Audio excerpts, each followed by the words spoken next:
अखिलेश यादव लगातार ये कहते हैं कि मैं अम्बेडकरवाद की बात करता हूँ, मैं बहुजन समाज से आता हूँ, जबकि उनके चचा ने भी बोला था कि हम शूद्र हैं। यहाँ तक रहा कि अखिलेश यादव जब सीएम रहे थे, उसके बाद उन्होंने जब बंगला छोड़ा था तो उनके बंगले की भी आदित्य योगी नाथ जी ने धुलाई करवाई थी।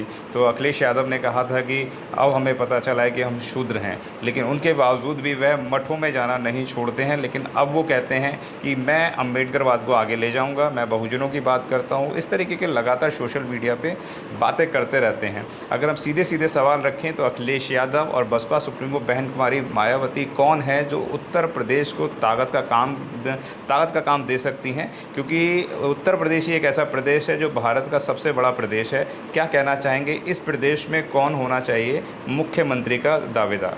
बिल्कुल। देखिए साहब कबीर ने एक बात कही थी कि साच कहूँ तो मारन धावे, झूठ कहें पतियाना, साधो देखो जग भौराना। जी।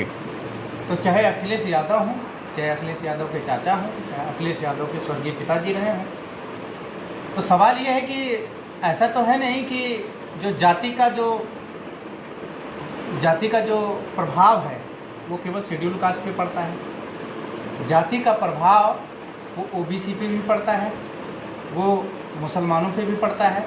यानी कि पढ़ने को तो वो सवर्णों पे पड़ता है, लेकिन उसका प्रभाव कम होता है। तो अब हमें समझना चाहिए कि अगर हमको ये बात समझ में आ रही है कि जाति के कारण हम पीड़ित हैं, तो जो इस जाति के पीड़ित लोगों का आंदोलन चला रहा है और जो उस गैर बराबरी वाली व्यवस्था को बदलने के लिए अपना आंदोलन चला रहा है, अपनी ज़िंदगी लगा रहा है, तो इनके पीछे आना चाहिए, इनके नेतृत्व में काम करने की ज़रूरत है। और वैसे भी इस देश में जो सामाजिक व्यवस्था है, उस व्यवस्था में जो सबसे, जैसे लोहिया जी भी कहते हैं कि अंतिम पायदान पे अंतिम व्यक्ति, तो अगर हम समाज व्यवस्था में देखें तो पायदान पे अंतिम व्यक्ति कौन है? अगर हम समाज व्यवस्था के हिसाब से देखेंगे तो शेड्यूल ट्राइब्स है, शेड्यूल कास्ट है। और अगर शेड्यूल कास्ट और शेड्यूल ट्राइब्स में ऐसी कैपेबल लीडरशिप है जो व्यवस्था को परिवर्तित कर सकती है, तो हमें खुले दिल से उनका सहयोग करना चाहिए, उनके साथ आना चाहिए। और इसी में क्या है, व्यवस्था तभी ट्रांसफॉर्म की जा सकती है, तभी बदली जा सकती है। तो इसलिए अगर इस लिहाज से भी अगर आप तय करेंगे तो मुझे लगता है कि आज के समय में बहन कुमारी मायावती जी से एबल लीडर पूरे देश में नहीं है, जिन्होंने केवल कहा नहीं है, उन्होंने करके दिखाया है। उन्होंने जाति व्यवस्था को कंट्रोल करके दिखाया है। उन्होंने जो है आर्थिक गैर बराबरी को मिटा के कम करके दिखाया है। उन्होंने लोगों को सशक्त करके स्वाभिमान से आइडेंटिफाई करा के लोगों को दिखाया है। तो इस लिहाज से मैं चाहे अखिलेश यादव जी हों, चाहे और भी लीडर हों, मैं उनको ये रिक्वेस्ट करना चाहता हूँ या कहना चाहता हूँ कि उनको अगर वो व्यवस्था परिवर्तन में वास्तव में विश्वास रखते हैं, चाहते हैं कि व्यवस्था परिवर्तित हो, तो उन्हें बहन कुमारी मायावती जी के नेतृत्व में काम करने की ज़रूरत है।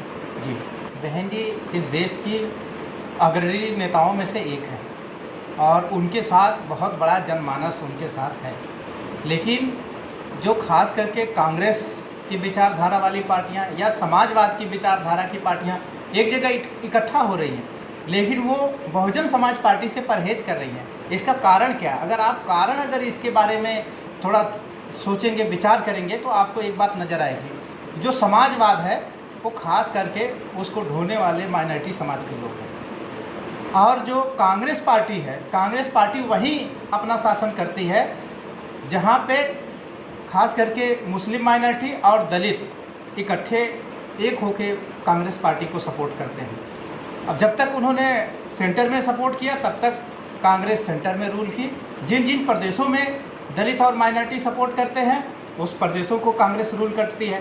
तो ये बात आज सबको पता है, समाजवाद को भी के नाम से जो पार्टियां चल रही हैं उनको भी पता है, जो कांग्रेस को भी पता है कि आज खास करके दलित बहुत बड़ी संख्या में पूरे देश में बहुजन समाज पार्टी के बैनर तले इकट्ठा है।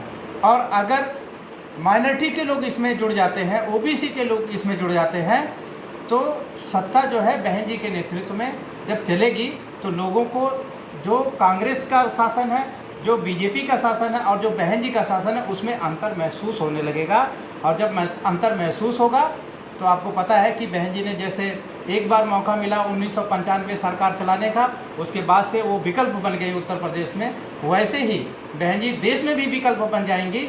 इसीलिए जब बहन जी विकल्प बनेंगी तो समाजवाद की जो राजनीति है, जो खास करके माइनॉरिटीज़ के कंधे पे चलती है, वो समाजवाद की विचारधारा बहुत आपको दम तोड़ती हुई नज़र आने लगेगी। और जो ओबीसी की पार्टियां हैं, जिनको ओबीसी लोग समाजवाद के नाम से चलाते हैं, उनका जो राजनीतिक भविष्य है वो खतरे में नज़र आता है। इसलिए वो लोग जानबूझ के बहुजन समाज पार्टी से दूरी बनाते हैं, ताकि उनकी जो राजनीति है वो माइनॉरिटी के नाम से वो राजनीति उनकी चलती रहे। अगर आपने अभी तक हमारा चैनल सब्सक्राइब नहीं किया है तो सब्सक्राइब करें और घंटी का बटन बिल्कुल भी दबाना ना भूलें, ताकि सभी लेटेस्ट खबरें पहुंच सकें आप पे सबसे पहले।